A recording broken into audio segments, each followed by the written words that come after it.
بسم اللہ الرحمن الرحیم۔ حضرت آدم علیہ السلام میں اللہ تعالیٰ نے روح بھی نہیں پھونکی تھی، تب سے ابلیس کی انسان سے عداوت اور دشمنی واجب تھی۔ پھر اللہ تعالیٰ نے حضرت آدم علیہ السلام میں اپنی روح پھونکی۔ جیسے ہی روح اس مجسمے میں سر کی طرف سے داخل کی گئی تو حضرت آدم علیہ السلام کو چھینک آ گئی۔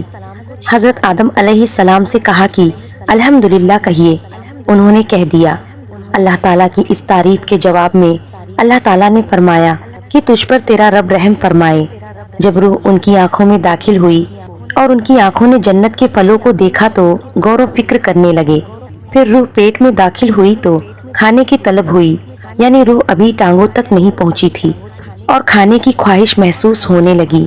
جب حضرت آدم علیہ السلام میں روح پھونک دی گئی تو اللہ تعالیٰ نے ان کی پشت مبارک پر ہاتھ پھیرا، جس سے قیامت تک کے آنے والے تمام انسان باہر آ گئے۔ حضرت آدم علیہ السلام کی تمام اولاد ان کے سامنے ظاہر ہو گئی۔ یہ بات قرآن اور احادیث سے بھی واضح ہے۔ پھر اللہ نے اولاد آدم سے انہی کے بارے میں اقرار کر لیا، کیا میں تمہارا رب نہیں؟ تو تمام انسانوں نے جواب دیا کہ ہم اقرار کرتے ہیں کہ تو ہی ہمارا رب ہے۔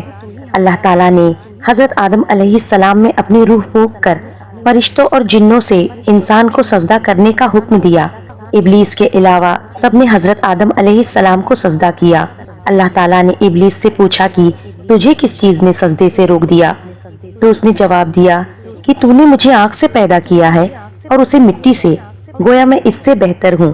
اللہ تعالیٰ نے اس کی سرکشی پر اسے سزا دیتے ہوئے فرمایا، اس جنت سے اتر جا، تجھے کوئی حق حاصل نہیں جنت میں رہ کر تو تکبر کرے۔ ابلیس نے جواب میں کہا کہ مجھے قیامت تک مہلت دے دیجئے، یعنی کہ اتنی لمبی عمر دے دیجئے کہ قیامت تک مجھے موت نہ آئے، جبکہ تمام انسانوں کو دوبارہ زندہ کیا جائے گا۔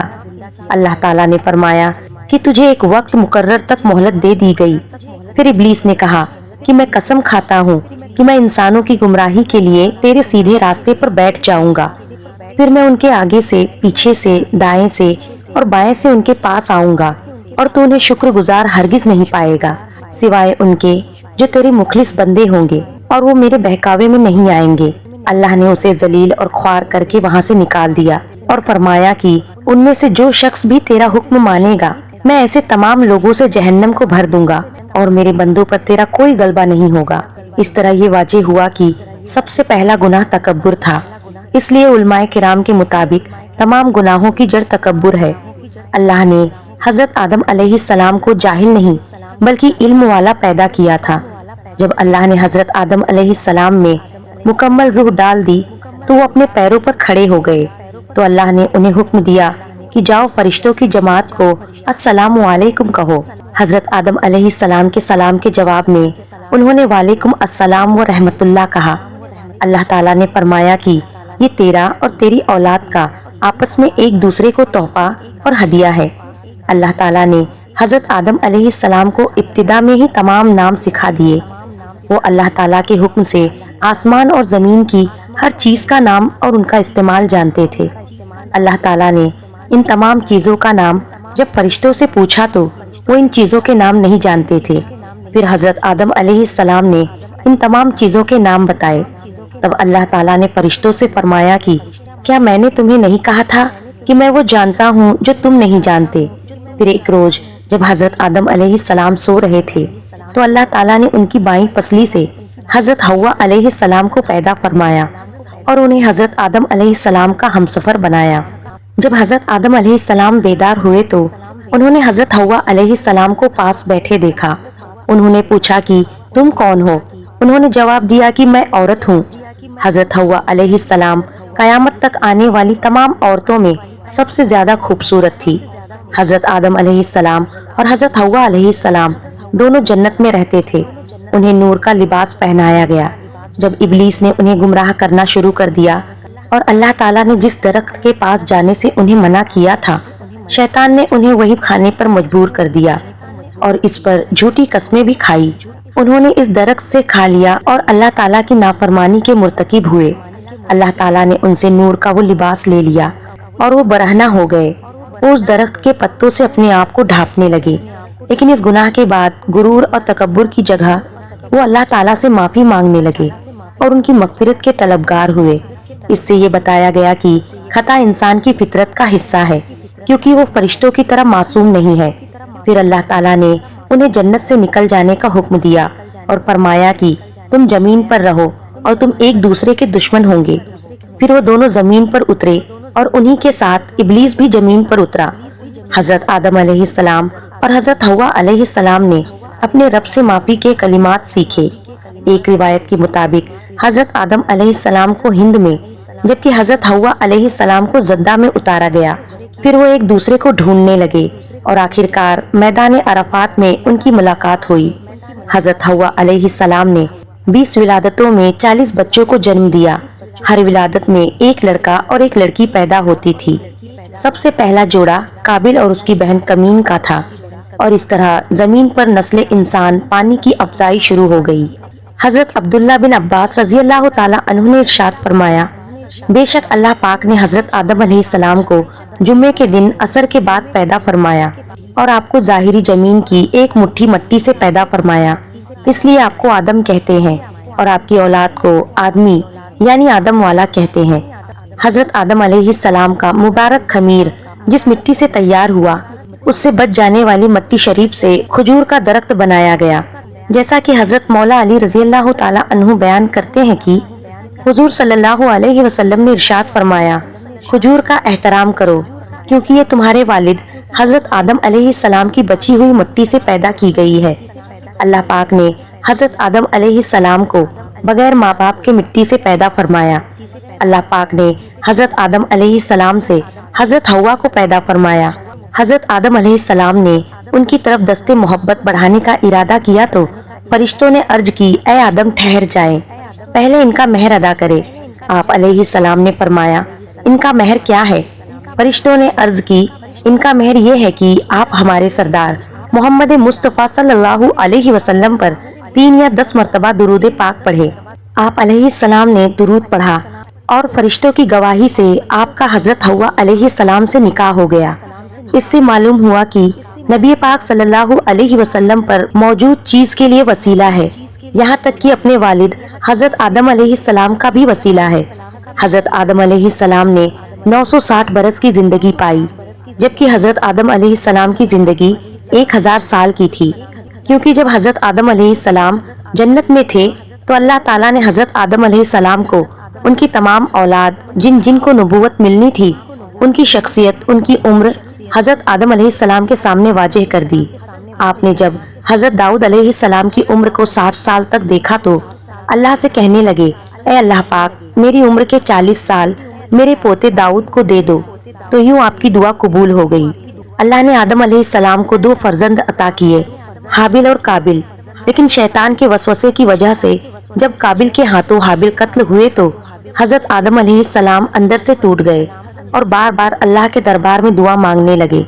ایک دن حضرت جبرائیل علیہ السلام حضرت آدم علیہ السلام کے پاس آئے اور فرمایا، اے آدم، اللہ تمہیں ایسا بیٹا دینے والے ہیں جس کے نسب سے انبیاء اور اولیاء زمین تک پہنچیں گے، ان کا نام شیس رکھنا۔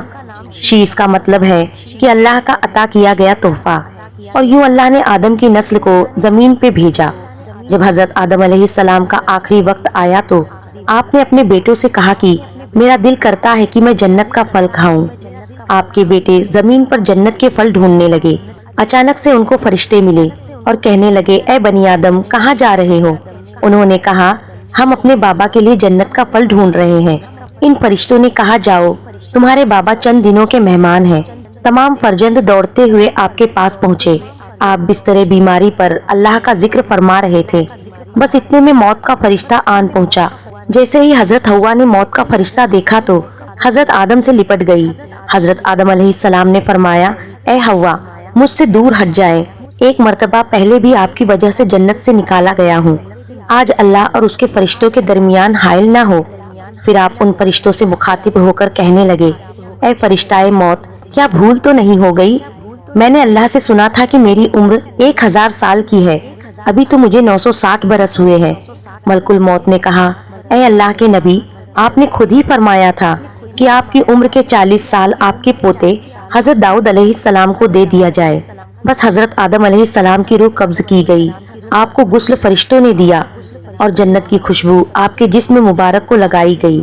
پھر آپ کی نماز جنازہ فرشتوں نے حضرت جبرائیل علیہ السلام کے پیچھے ادا کی، زمین کھود کر آپ کی تدفین ہوئی، اور تمام انسانوں کے نزدیک اللہ کا یہ حکم نافذ ہوا کہ جب بھی کسی کا انتقال ہو اس کے جسم کو ایسے ہی تدفین کرنا۔ آج بھی ان فرشتوں کی سنت پر اہل ایمان عمل کر کے اپنے بزرگوں کی تدفین کرتے ہیں۔ آپ کی قبر مبارک کی جگہ کو لے کر بہت سے اختلافات ہیں۔ کچھ مورخین کے نزدیک آپ کی جائے تدفین سری لنکا، کچھ کے نزدیک جبل ابی قیس اور کچھ کے نزدیک عراق ہے۔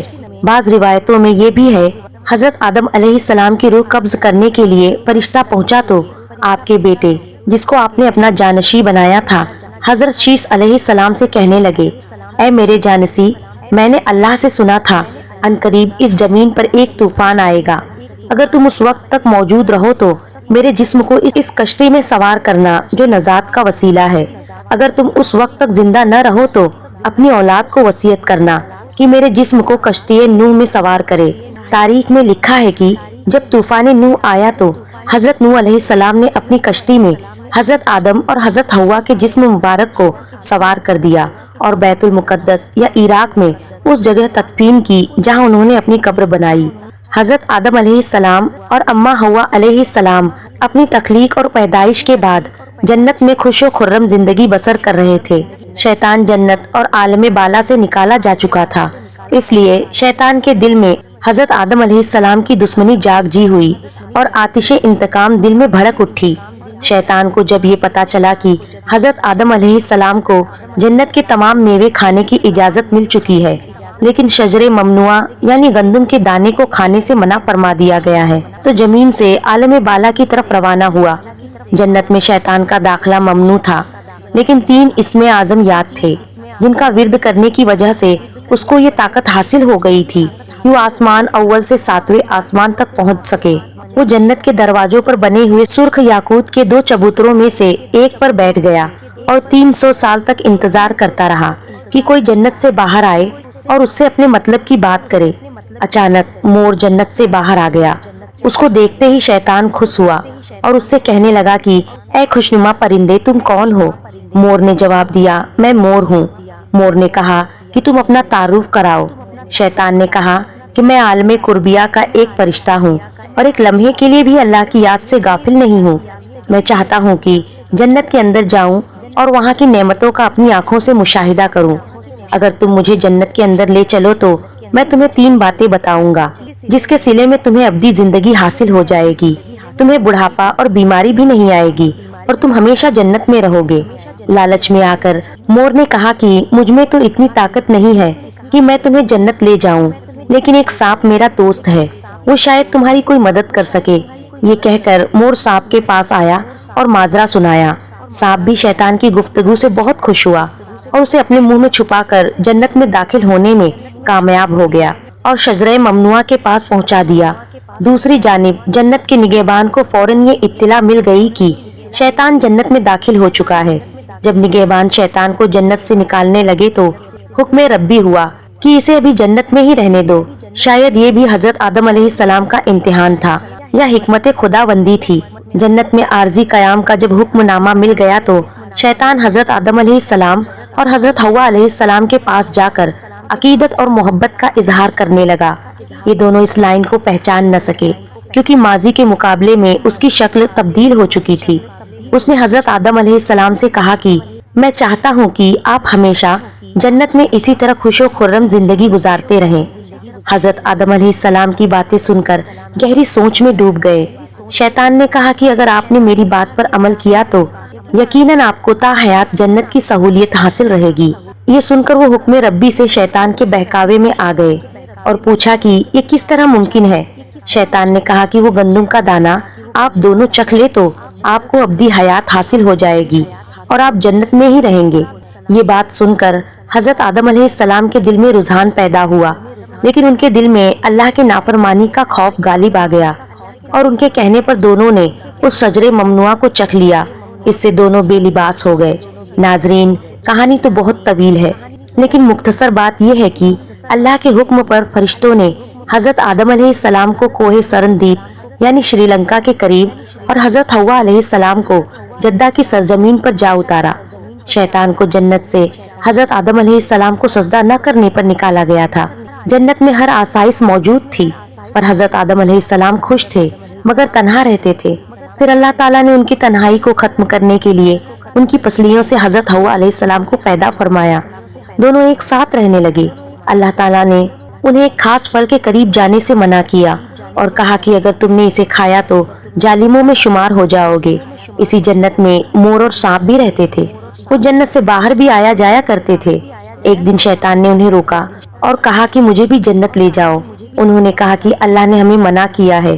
اس نے جذباتی واسطے دینا شروع کر دیا۔ پھر سانپ نے اس سے کہا کہ تم سانپ بن جاؤ اور مور تمہیں نگل لے گا اور جنت میں جا کر اگل دے گا۔ سانپ جب جنت میں تھا تو اس کے منہ سے بہت خوبصورت خوشبو آتی تھی اور اس کے پاؤں بھی ہوتے تھے، اور مور جیسے اب ہے اس سے بھی زیادہ خوبصورت تھا۔ اس کے پاؤں نہایت ہی دلکش تھے، اور مور نے جنت جا کے سانپ کو اگل دیا۔ شیطان جنت میں حضرت آدم علیہ السلام اور حضرت حوا علیہ السلام سے ملا، انہیں اس پھل کے بارے میں بہکانے لگا۔ حضرت آدم نے انہیں کہا کہ ہمیں اللہ نے منع فرمایا ہے۔ حضرت آدم علیہ السلام سو رہے تھے۔ شیطان حضرت حوا علیہ السلام کے پاس گیا اور پھر سے اس پھل کے بارے میں بھٹکانے لگا۔ حضرت حوا علیہ السلام بالآخر اس درخت کی طرف چلی گئی اور وہ پھل کھا لیا۔ جب حضرت آدم علیہ السلام اٹھے تو اصرار کر کے انہیں بھی کھلایا۔ ان کے جسم سے جنت کا لباس غائب ہو گیا۔ تب انہیں بہت شرمندگی ہوئی اور اللہ سے رو رو کر معافی طلب کی۔ تبھی سے جن پاؤں سے مور شیطان کو لے کر جنت آیا تھا، اس سے وہ خوبصورت پاؤں واپس لے لیے، بدصورت پاؤں بنا دیے، اور جس منہ سے سانپ نے یہ مشورہ دیا تھا اس سے اس کے منہ کی خوشبو چھین لی اور پاؤں بھی، اور جنت سے نکال دیے گئے۔ اللہ سے دعا ہے کہ وہ ہمیں تمام برائیوں سے دور فرما کر نیک عمل کرنے کی توفیق عطا فرمائے، اور ہمیں نبی پاک صلی اللہ علیہ وسلم اور ان کی آل پاک سے سچی پکی محبت فرمائے، آمین۔ ناظرین، کمنٹ میں اللہ تعالیٰ کے 99 ناموں میں سے ایک نام ضرور ٹائپ کرے۔ محترم ناظرین، امید ہے کہ آپ کو ہماری یہ ویڈیو پسند آئی ہوگی۔ ایسی اور اسلامی واقعات اور معلومات حاصل کرنے کے لیے ہمارے چینل کو ضرور سبسکرائب کریں، اور دل اجازت دے تو ویڈیو کو دوسروں تک لازمی پہنچائے۔